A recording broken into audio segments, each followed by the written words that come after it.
For today's lesson, we're going to solve some exercises involving negative exponent. So for number 1, meron tayo ditong x raised to negative 2. Let's say if we have x raised to negative n, so that is equal to 1 all over x raised to n. So kukunin lang natin yung reciprocal and then papalitan natin yung sign ng ating exponent into positive. So this one has a denominator of 1. So may 1 dyan. And then baligtarin lang natin. So we have 1 all over x raised to positive 2. So tinanggal na natin yung negative sign. So how about number 2? So actually it is the same case sa number 1. So kunin natin yung reciprocal. So we have 1 all over 2 cube. And then we can simplify further, see 2 cube. So we have 2 cubes. So that is the same as multiplying 2 3 times by itself. So we have 8. Then for number 3, so let's say if we have 1 all over x raised to negative n, so that is equal to x raised to positive n. So kinuha lang natin ulit yung reciprocal niya. So baliktarin natin to. So we have x raised to the 5th power all over 1. Or kahit wag na natin isulat yung all over 1. So we have x raised to the 5th power. Then number 4. So same case kay number 3. So we have 4 squared. And 4 squared is 60. Then for number 5, so let's say if we have x over y raised to negative n, so that is equal to y over x, or the quantity of y all over x raised to positive n. So baliktarin lang natin yung fraction inside the parentheses. And then change the sign of our exponent into positive. So we have y all over x raised to 4. Then we can simplify this further using the power of a quotient rule. And just imagine na may invisible 1 tayo dito na exponent. So that is equal to y raised to 1 times 4 is 4. And then 1 times 4 is also 4. So we have this as our answer.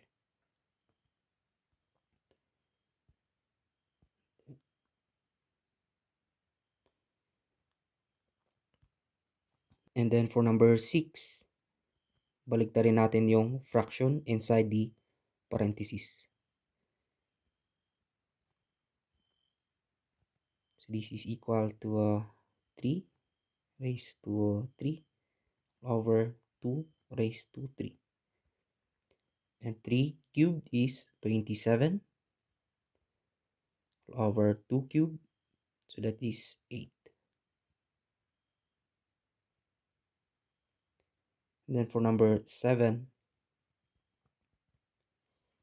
so this is an example of product rule. So let's say if we have x raised to m times x raised to n, so that is equal to x raised to m plus n. So i-add lang natin yung exponent. So kopyahin natin yung common base which is si n, and then let's add the exponent. And negative 9 plus negative 3, so that is negative 12. And we're not done yet since meron tayong negative exponent. So, kunin natin yung reciprocal niya. So, we have 1 all over n raised to 12.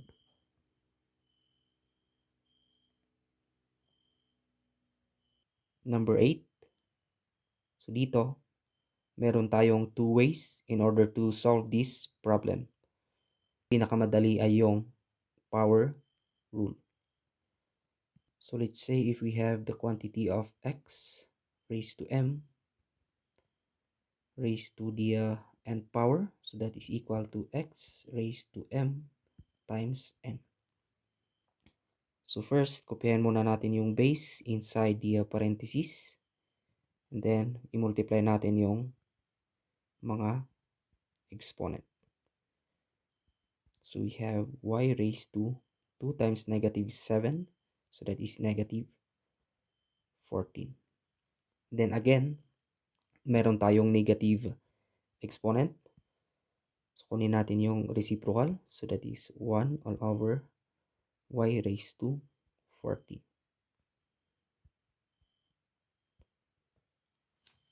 And then the other way is yung kagaya ng ginawa natin sa number 1. So kunin natin yung reciprocal ng ating given. So that is 1 all over y raised to 2, or the quantity of y raised to 2 raised to the 7th power. That is equal to 1 all over y raised to 2 times 7. So that is 14. So we have the same answer. And then for number 9, so we can use the quotient rule of exponent here. So let's say if you have x raised to m all over x raised to n, so that is equal to x raised to m minus n. So therefore, we have a as our common base. And then, subtract natin yung mga exponent. So we have a raised to negative 8. So magkatabi yung ating negative sign. So magiging positive na yan. So we have negative 8 plus 6. So that is equal to a raised to negative 2. And we can simplify this further. So that is equal to 1 all over a squared. Then for number 10, there are also two ways in order to solve this one. So first is using power rule. So first, so just imagine na may invisible one na exponent yung ating numerical coefficient. So that is the same as 3 raised to 1 times 3 is 3. Then x raised to negative 3 times positive 3. So that is negative 9. And 3 raised to 3, so that is 27. X raised to negative 9. And since meron tayong negative exponent, so kunin natin yung reciprocal niya. So we have 27 all over x raised to 9.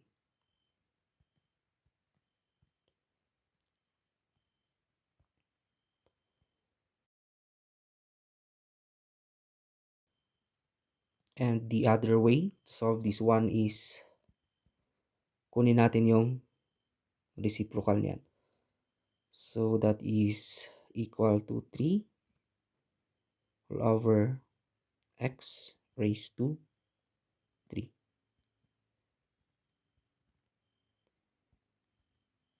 And then we have 3 cube all over x raised to 3 times 3. So 3 cubed is 27 and 3 times 3 is 9. So we have the same answer. And then for number 11, so how about this one? So ang gagawin natin dito, kapag may negative exponent yung ating base, like this one, ilagay lang natin sa baba and then gawin nating positive yung sign niya. And then same with the denominator. So ilagay natin sa taas. So we have 2. Then itas natin to. B raised to 4 all over. Then ito naman ibaba natin. A raised to 4. So yung mga may positive exponent like this one, so hayaan lang natin sila. Huwag na nating palitan yung position nila. So we have this as our answer. And then number 12, kung mapapansin nyo, yung ating numerical coefficient is both divisible by 5.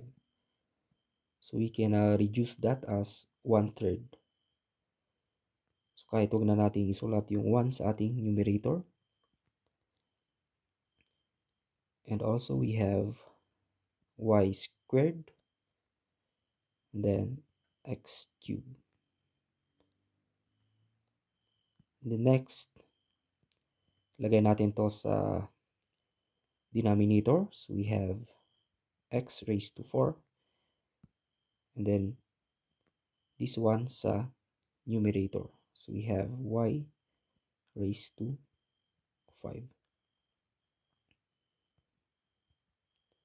And y squared times y raised to 5. So we have y raised to 7.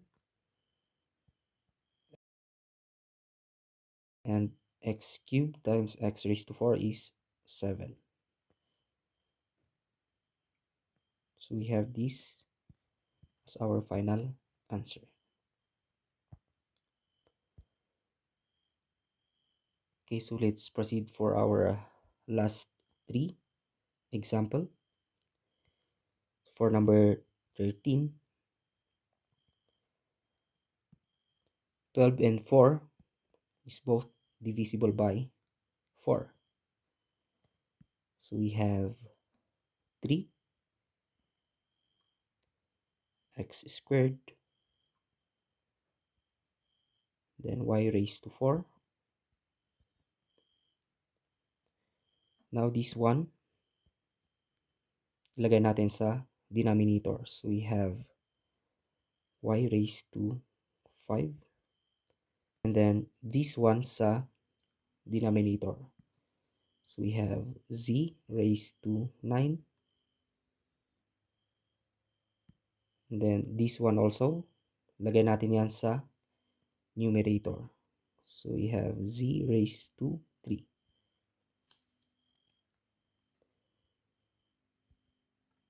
So we have 3x squared. So as you can see, we have a common base sa ating numerator and denominator. So by using quotient rule of exponent, so we have z raised to 3 minus 9.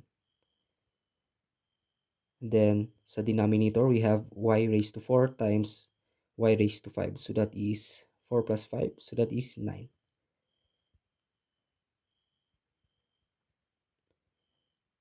And 3 minus 9 is negative 6. Y raised to 9. But as you can see, meron pa tayong negative exponent. So ilagay natin yan sa denominator. So we have 3x squared y raised to 9 z raised to 6. And for number 14, 36 and 18 is both divisible by 18. So 36 divided by 18 is 2. Then we have a raised to the 5th power. So this one, ilagay natin sa numerator. So we have a raised to 7. And then this one sa denominator. But first, kopyahin natin si b squared. Then we have b raised to 10. Then last, hayan lang natin si c raised to 6 and then si c cubed since positive na yung exponent nila. So we have 2 raised to a raised to 5 plus 7 and then b raised to 2 plus 10. And then we have also c raised to 6 minus 3.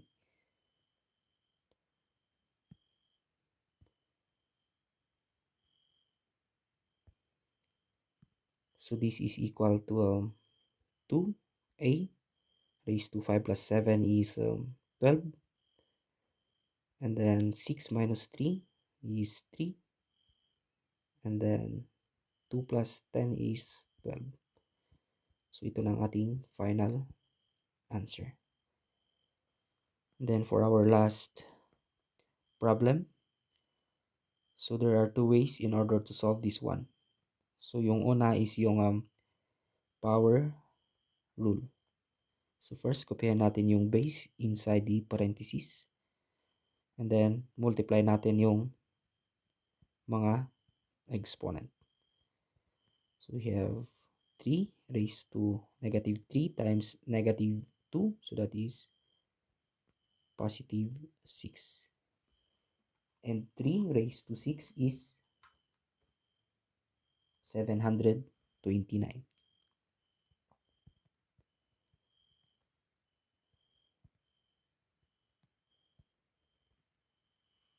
And then the other way,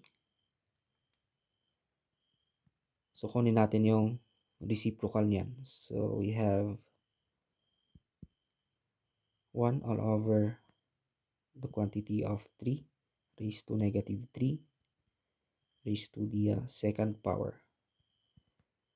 The next, kunin ulit natin yung reciprocal yan. So we have 1 all over the quantity of 1 all over 3 cube raised to the second power. So we have 1 all over the quantity of 1 all over 3 cubed is 27. So we have 1 all over 1 squared divided by 27 squared. And 1 squared is 1. 27 squared is 729.